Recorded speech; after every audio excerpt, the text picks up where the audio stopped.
ओम शांति। आज हम 30 जनवरी 79 की अव्यक्तवाणी सुनते हैं। आज की वाणी का सार है सर्व बंधनों से मुक्ति की युक्ति। सर्व बंधनों से मुक्ति दिलाने वाले मुक्तेश्वर शिव बाबा त्रिकालदर्शी साक्षी दृष्टा बच्चों प्रति बोले। आज बाप दादा सभी स्नेही सिकिलते बच्चों को देख हर्षा रहे हैं। जैसे बाप दादा दूर देश से बच्चों से मिलने आते हैं, वैसे बच्चे भी दूर देशों से बाप के साथ मिलने आते हैं। यह अलौकिक मेला अर्थात बाप बच्चों का मिलन कल्प के अंदर अब संगम पर ही होता है, अब नहीं तो कब नहीं।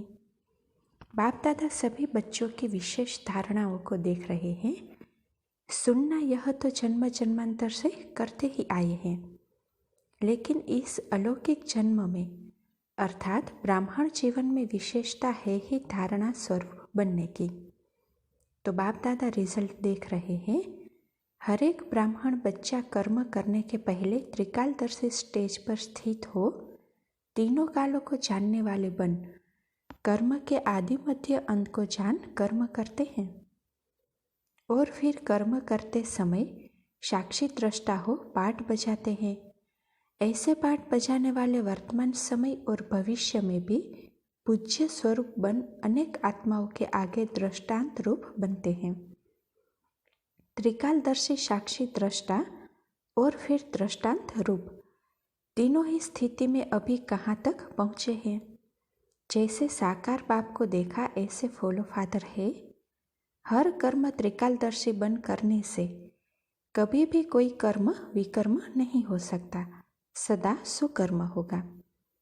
त्रिकालदर्शी न बनने के कारण ही व्यर्थ कर्म व पाप कर्म होते हैं। ऐसे ही साक्षी दृष्टा बन कर्म करने से कोई भी कर्म के बंधन में कर्म बंधनी आत्मा नहीं बनेंगे। कर्म का फल श्रेष्ठ होने के कारण कर्म संबंध में आवेंगे, बंधन में नहीं। सदा कर्म करते हुए न्यारे और बाप के प्यारे अनुभव करेंगे।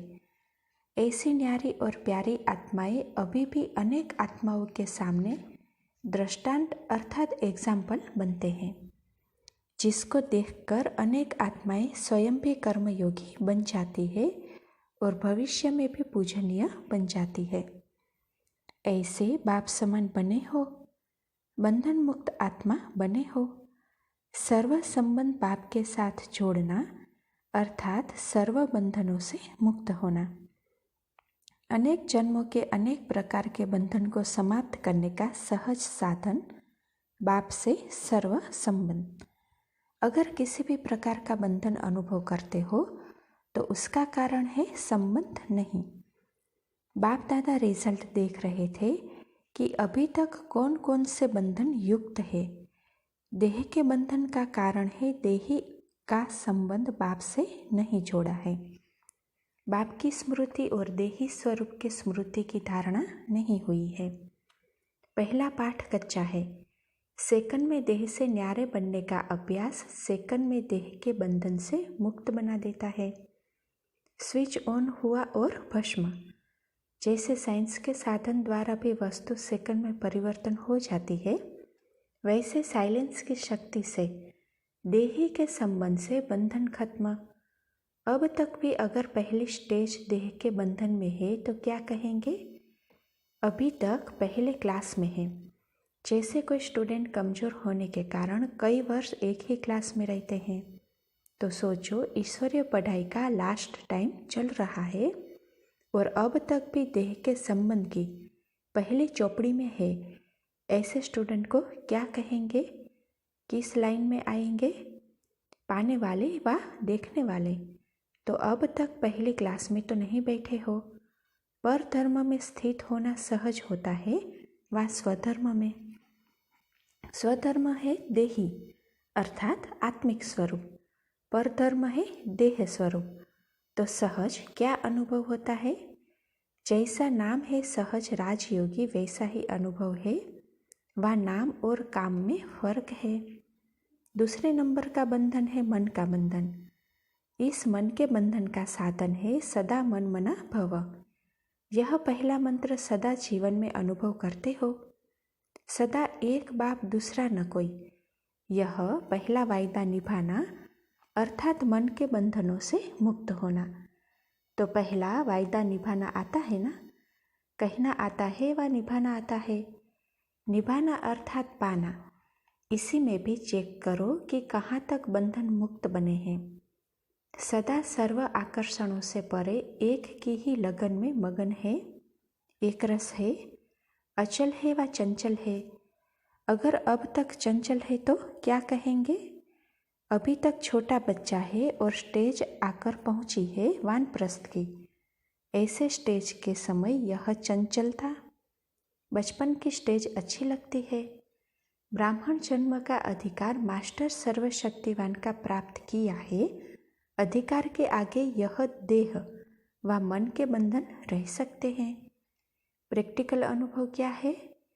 सदा यह तीनों बातें याद करो। त्रिकालदर्शी, फिर साक्षी दृष्टा और उसकी रिजल्ट विश्व के आगे दृष्टांत रूप। इस स्थिति को सदा याद रखो तो सदा बंधन मुक्त, जीवन मुक्त अवस्था का अनुभव करेंगे। पुरुषार्थ का समय बहुत बीत चुका। अब थोड़े का भी थोड़ा सा रहा है। समय के प्रमाण अपने रिजल्ट चेक करो। इस मेले का भी थोड़ा सा समय रह गया है। इसीलिए अब सुना तो बहुत, सुनना अर्थात वाणी द्वारा ही यह ब्राह्मण जन्म लिया, इसीलिए मुखवंशावली कहलाते हो। तो जन्म से ही सुनते आए हो, अब क्या करना है? सुनने के बाद है स्वरूप बनना। इसीलिए लास्ट स्टेज स्मृति स्वरूप की है। ऐसे स्टेज तक कहाँ पहुँचे तो हो? सीजन के रिजल्ट भी क्या? सुनना और मिलना व समान बनना। स्नेह का सबूत है ही समान बनना। जिस स्टेज से बाप का स्नेह है, ऐसे स्टेज को पाना। ऐसे स्नेही होना। सदा अपने संपूर्ण स्वरूप को सामने रखने से माया का सामना करना बहुत सहज होगा। बाप दादा यही रिजल्ट देखने चाहता। इस रिजल्ट को प्रैक्टिकल में लाने के लिए विशेष धारणाएं याद रखो। मधुरता, नम्रता, इन दो विशेष धारणाओं से सदा विश्व कल्याणकारी, महादानी, वरदानी बन जाएंगे और सहज ही स्नेह का सबूत दे सकेंगे। समझा अभी क्या करना है? यह करना है और कुछ छोड़ना भी है। छोड़ना क्या है? ज्ञानी तो आत्मा होने के कारण भक्ति के संस्कार, भिखारीपन मांगने का व सिर्फ बाप की महिमा व कीर्तन गाने का, मन द्वारा यहाँ वहाँ भटकने का, अपने खजानों को व्यर्थ गंवाने का, यह पुराने संस्कार सदा के लिए समाप्त करो। अर्थात पुराने संस्कारों का संस्कार करो। यह है छोड़ना। तो अब समझा क्या करना है, क्या छोड़ना है? ज्ञानी तो आत्मा अर्थात विजयी। अच्छा, ऐसे सेकंड में स्व परिवर्तन करने वाले, स्व परिवर्तन द्वारा विश्व परिवर्तन करने वाले, सर्व बंधनों से मुक्त, सदा योग युक्त, जीवन मुक्त, बाप दादा के स्नेही अर्थात समान बनने वाले, ऐसे सदा विजय रत्नों को बाप दादा का याद प्यार और नमस्ते। अच्छा, बाप दादा की व्यक्तिगत मुलाकात बंगाल बिहार जोन। पहला, सदा अपने को पद्मा पदम पति समझते हो। जो हर कदम में पद्मों की कमाई जमा करते हैं वह क्या हो गए? पद्मा पदम पति हो गए ना। आपके आगे आजकल के नंबर 1 धनवान भी क्या है? भिखारी। क्योंकि जितना धन होगा तो धन के साथ और क्या होता है? दुख भी होता है। तो जो दुखी होंगे वह सुख के भिखारी तो होंगे ना। तो चाहे जितना भी बड़ा विश्व में प्रसिद्ध नामी ग्रामी धनवान हो, लेकिन आपके आगे सब भिखारी है। अब ऐसा समय प्रैक्टिकल में देखेंगे जो नामी ग्रामी धनवान अभी सुनने के लिए तैयार नहीं है, जिन्हें सोचने की फुर्सत नहीं है, वह सब आपके आगे भिखारी की क्यू में होंगे, तरसेंगे, तड़फेंगे एक सेकंड के सुख के लिए।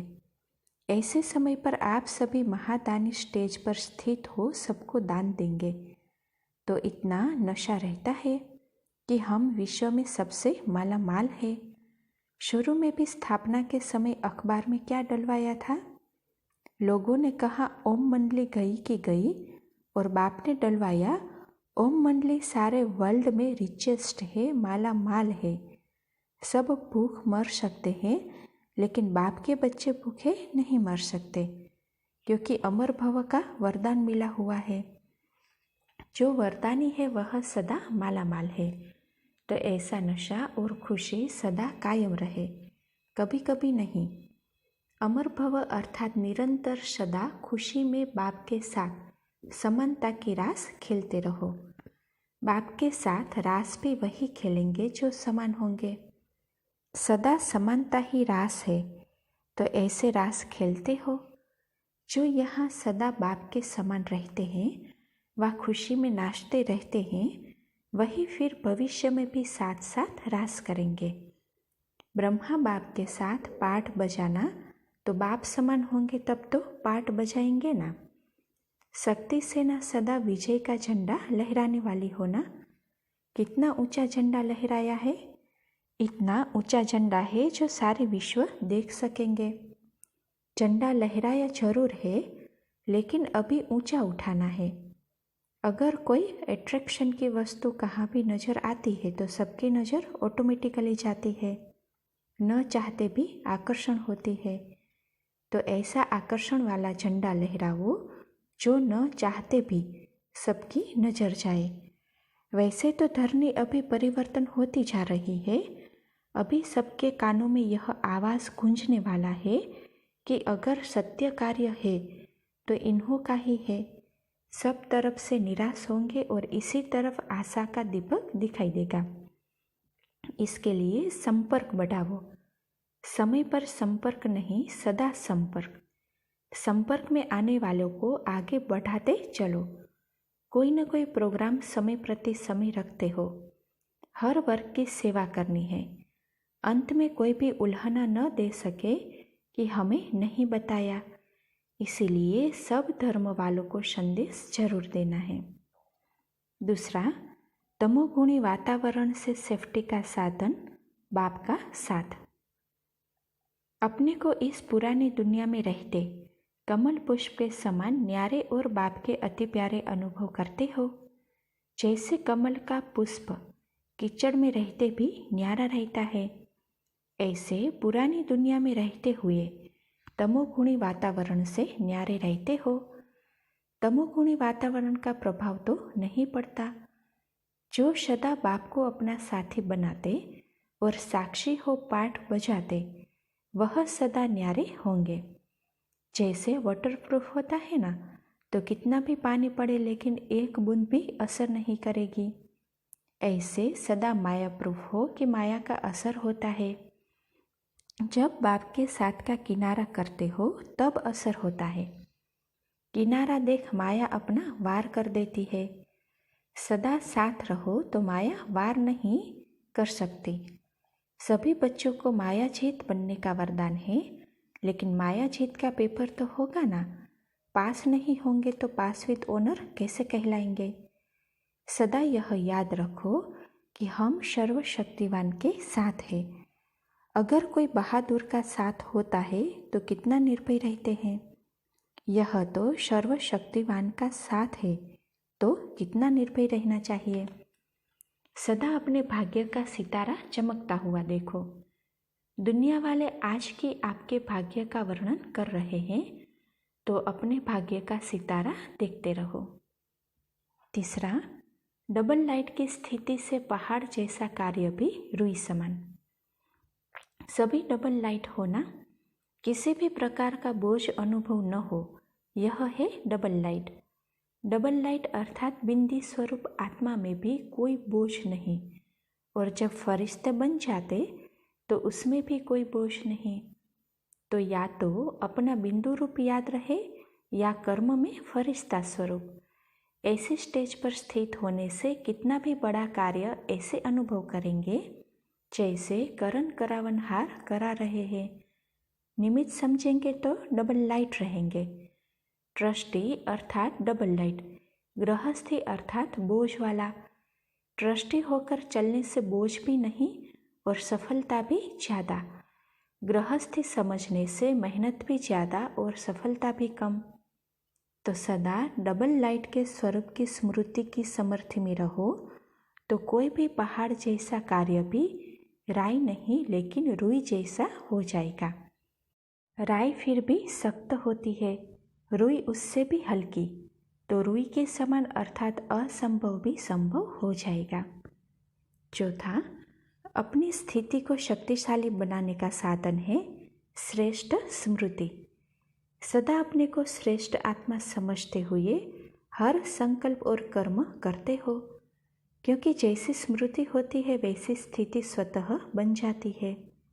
तो स्मृति रहती है कि हम महान श्रेष्ठ आत्मा हैं। स्मृति को सदा चेक करो कि निरंतर विशेष आत्मा की रहती है या चलते चलते साधारण बन जाती है। सदा अपना ऑक्यूपेशन कि मैं विश्व में ब्राह्मण चोटी हूँ, सदा अपने मस्तक पर स्मृति का तिलक लगा हुआ हो। लौकिक रीति से भी ब्राह्मण तिलक लगाते हैं, तो यह निशानी अब संगम युग की है। तो सदा तिलक कायम रहता है, माया मिटाती तो नहीं है। सदा अटेंशन रहे तो स्मृति का तिलक अमिट और अविनाशी रहेगा। अच्छा, ओम शांति।